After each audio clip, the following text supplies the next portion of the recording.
on. And you'll be able to hear it in the background, whether you're listening to this on speaker or on headphones. Any extra noises, especially with some phones that are exceptionally good or some systems are exceptionally good, they'll hear this. So first thing, make sure all the doors are shut.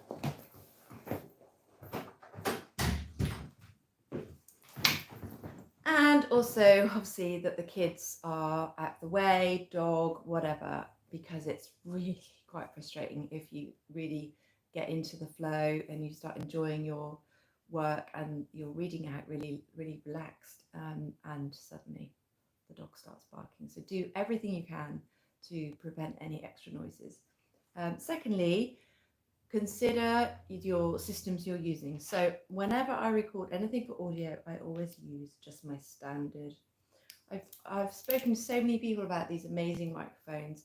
Probably will get one at some point, but actually, I know from a recording artist, a professional singer, that most of the headphones that we get with our phones, these microphones in here are exceptionally good. They really, really are. Because if you think about it, if it can pick up your voice really well from this place when we're just on, out and about, then it must be a good quality microphone. So if you've got your I've got Samsung or whatever your headphones are, or Apple, then your headphones will be exceptionally good and will be good, way good enough to record your audio. Okay, the next thing is to consider the room you're in. So it's all part and parcel really of getting set up. I am in a lounge, which is, it's got quite a high ceiling. So normally when I record, I go up to my upstairs room, which is quite small. It's like a little box room. Pull the curtains. Some people even put duvets up and anything to prevent the sound kind of moving out of the room, and also sound coming in. So the more secure, you can even, if you want to, go under a duvet, which sounds a bit crazy, but a lot of people have done this. I would recommend going into the smallest room you have, shutting all the doors. You might get a bit hot, but it's worth it. And covering the windows and doing anything to create like a damp sound. So you want to really feel the complexities of the voice, which you won't hear. And even where I am in now, in my lounge, it's probably, I'll just show you, it's the Victorian house, so it's got quite high ceilings. So the sound will be a little bit echoey, more than ideal, more than it ideally would be. Okay, the next thing to consider is obviously when you've got your book. So I'm just going to pause you. Oh no, I'm going to keep going. So it's fine. It's all good. I meant to bring my women leading book, but I will explain with my book that I published before my last women leading book. This is Vibe. Before you start to do your chapter full off, what I recommend is reading the words first anyway. So imagine you've pressed record and just read through. So this is the section I wrote in the book called Vibe. It's all about image and the color we use in image. So I'm just going to read out: the color black in the system of color analysis suits only certain skin tones. Can you hear, even though I'm absolutely passionate about this, because I've come from racing around sorting out my daughter, dropped the car off for a car wash, been to the shops, my head and my energy is kind of out there. So really important just to really ground and get into your body. Do some breathing, drink some water, and really allow yourself to put your feet firmly planted on the floor, even sit on the floor. Some people do find it easier to stand because they can project their voice more easily. And actually, when we're stood, we do tend to, I believe, we tend to get into a presence in our body more easily, and we become more aware of how we're projecting our voice. When we're sat, we're more relaxed, more chilled, kind of you can tend to slouch a bit, which impacts on the lungs, impacts on the voice, because the more we're not sat upright, the more we're not, and also with our breathing, we're not breathing properly, let alone projecting our voice properly. So often standing is good, and I generally stand. So I wedge my book up um, or on a shelf and read from that while stood up. So that's what I normally do. Coming back to the word, so as I started reading that, then I was just reading it, just reading the words. I didn't mean anything. So read through the words that you've written, even though it might be your chapter, you've read it many, many times, you've written it 25 times over if you've re-edited it and stuff. But read through the words and just remind yourself, warm yourself up to the kind of the tone and obviously what you've written, because it's quite easy to forget. So I was just going to read: the colour black in the system of colour analysis suits only certain skin tones and for many drains the complexion. I've done a classic thing now, which so many people do, which is not a great idea, really isn't, is to read too quickly. So anyone listening on Audible, and actually even on YouTube now, you can change the tempo of your voice, and the speed can be changed by the person watching.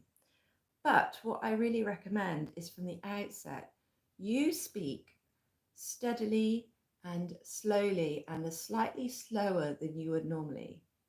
This is because I really recommend this, especially for anthology books, which is what Women Leading in Our New World is. So anthologies are when you've got a number of authors. There's 19 authors in our book. So it swaps from one author to another. And if people are listening to the whole book, it takes us a while to adjust to a new voice, a new accent, tonality, resonance, all of it. So it's really important that we allow, especially at the beginning of the chapter, I feel, for people to really grasp our voices and tune in to our voice. So bear that in mind when you start, and bear in mind that they're listening to you for the very first time. I see it so often on videos, on presentations, even on the news, when they get an expert on radio or TV, because the expert knows what they're talking about. They talk at the normal speed and they're going, yes, and the colour black in the system of colour analysis suits only certain skin tones, and for many drains the complexion. This is stuff I know. You might not know this. If I'm going to talk too quickly, you're not going to be able to have the time to grasp what I'm saying. So take your time. I can't implore that enough. It's better to be too slow and more steady than to be too fast and people can't grasp what you're saying. The other thing I really recommend is to really use your voice. I was at a big event at the weekend, 8,500 people, and the two female speakers, sadly, and it's quite sad for me because I really encourage and promote women leaders, and they were fantastic speakers. They had done incredible work.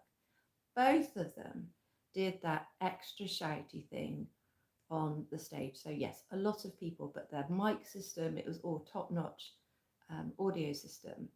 And instead of using their voice and using volume and using speed too, and using reference and actual accentuation, they were shouting really excitedly and got so excited that it was worse than that. I can't even do what they were doing, but they got so carried away with what they were talking about. It was screechy. That's the only word I can use for it. It was screechy, and it was, oh God, it really hurt our ears. My friend and I were exactly the same, and it spoiled their presentations. You're not likely to do that when you're reading for a book, because obviously you're just in a room recording it for a book.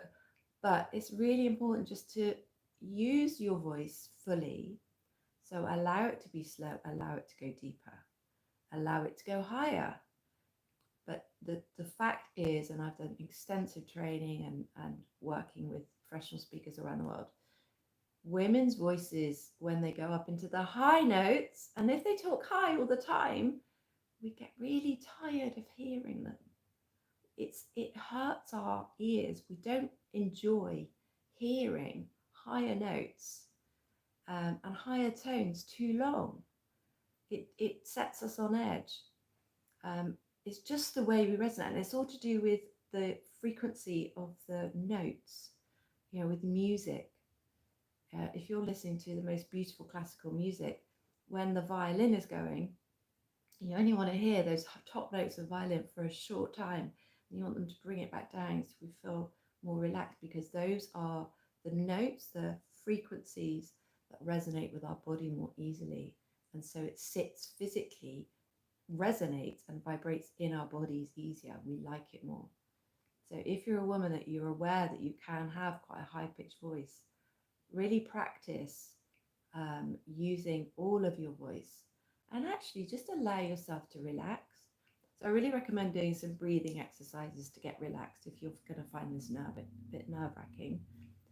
So do box breathing is very, very powerful, as is the nostril breathing. So this is a very good technique to bring yourself into relaxation, is to put one finger on one nostril and the thumb, use your finger and thumb, and then alternate nostrils and breathe in one side. So breathe in when you cover your left nostril, so breathe in through your right nostril and then out, and then alternate, do the same. This also gets gets airflow to both parts of our brain.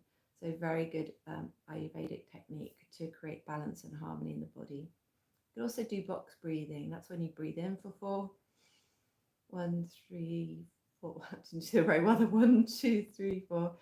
Pause for 4, 2, 3, 4. Out for 4, 2, 3, 4. Pause for 4, 2, 3, 4. In for 4, 2, and then do that 4 times.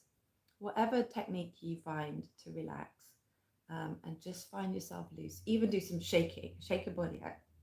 When I was practicing for doing singing on stage, you've got to get your body loose, and also your throat. So I even recommend doing some crazy voice techniques. So la la la la la la, use your tongue, gargle, gargle, and stretch out your face, We don't talk like that normally, but it all relaxes the muscles and the throat. So really powerful techniques just to feel relaxed so that you're ready to talk naturally. I recommend then just going for it. And what I really recommend, if you are using these, which I think most people do, they do really work really well. Be aware of where the microphone is. So obviously the microphone on these headphones is in here. Okay, so that's the earphone on the end. That's the microphone. So if I hold the microphone here, the out of breath, the breath exertion will come across on the microphone.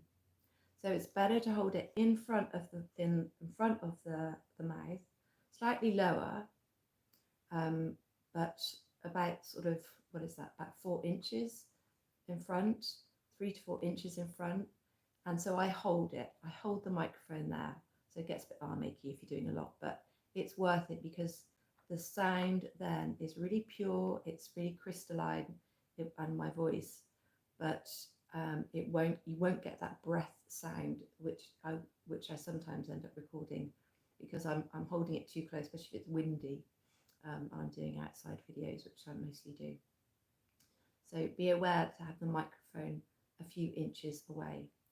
And then do a test run. So, the colour black in the system of colour analysis suits only certain skin tones. Do a trial out and then pause it, replay it, and just forget your voice, because the first thing that we do is go, oh, my voice sounds awful. Oh, I sound this and I sound that. Because we're not used to hearing our own voice on video generally. But if you are, then that's cool. You won't have any problems with this. But just listen to it and just say, well, okay, yeah, I don't hear any background noise. I'm not breathy. It's not breathy sounds on there. The sound quality sounds good. We're good to go. And then everything you've done everything you can to get it right. And obviously, who knows? We never know whether parcel's going to get delivered and the dog will suddenly start barking his head off. But just do what you can, and then you should be hopefully okay. So we're nearly at the end. This was a bit longer than I thought, this video, but hopefully you found it helpful. If you have, please like it, subscribe and share as well. And obviously, I should have mentioned this before, Women Leading in Our New World is an incredible anthology of thought leaders from around the world, talking about the new way of leading in our new world. It's talking about conscious leadership, heart-led leadership. It's about leadership and how we can bring unity, and let go of all this blaming and shaming and negativity in leadership, and how women can step into that place of actually really feeling empowered and true to themselves and lead their own way, letting go of all their childhood difficulties, and any previous messages that they may have had about leadership. Very, very beautiful book, 19 authors, cannot recommend it enough, obviously, and it's available on Amazon. So to record, then find yourself ready, and then take a deep breath. Press record. Hello, I'm Jo Baldwin. Welcome to my chapter, The Blame Shame Game. So that's how I'd start my audio chapter for my book. This is because it's not going on audio. If you're obviously recording for Audible, you need to record it word for word. You need to record it as written in the book.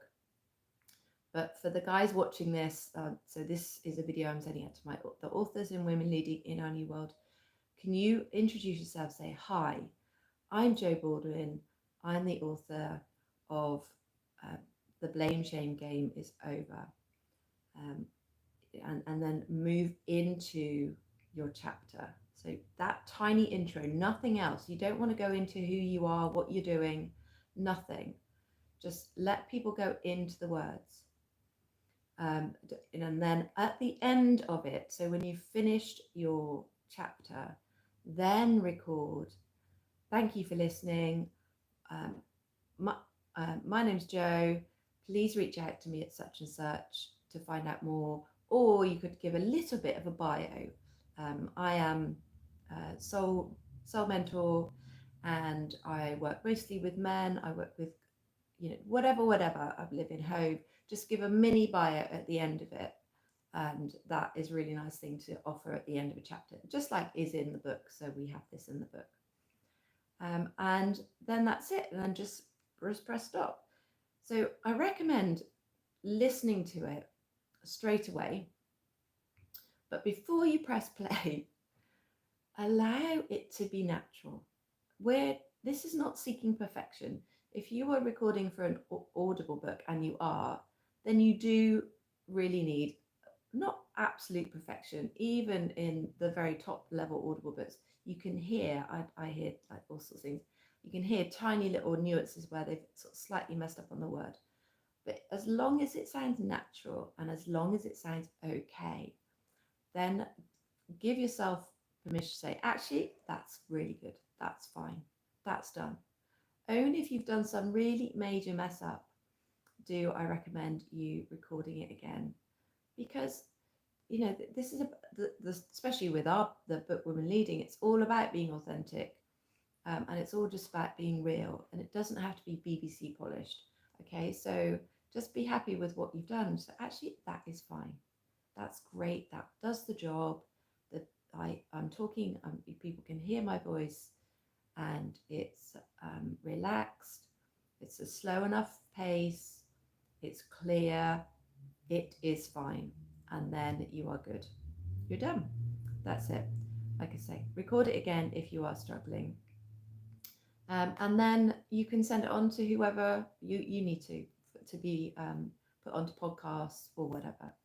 So those are my top tips. I do feel like I've forgotten something, but anyway, I can always put that in the notes. But I hope you find this helpful. Please get in touch with me if you'd like to find out more about my mentoring or about authorship. I do a one-off session for any potential authors who are looking to explore publishing. I'd love to help you. I'm Jo. Lovely to meet you, and wishing you well. You've got this. Take care. Bye.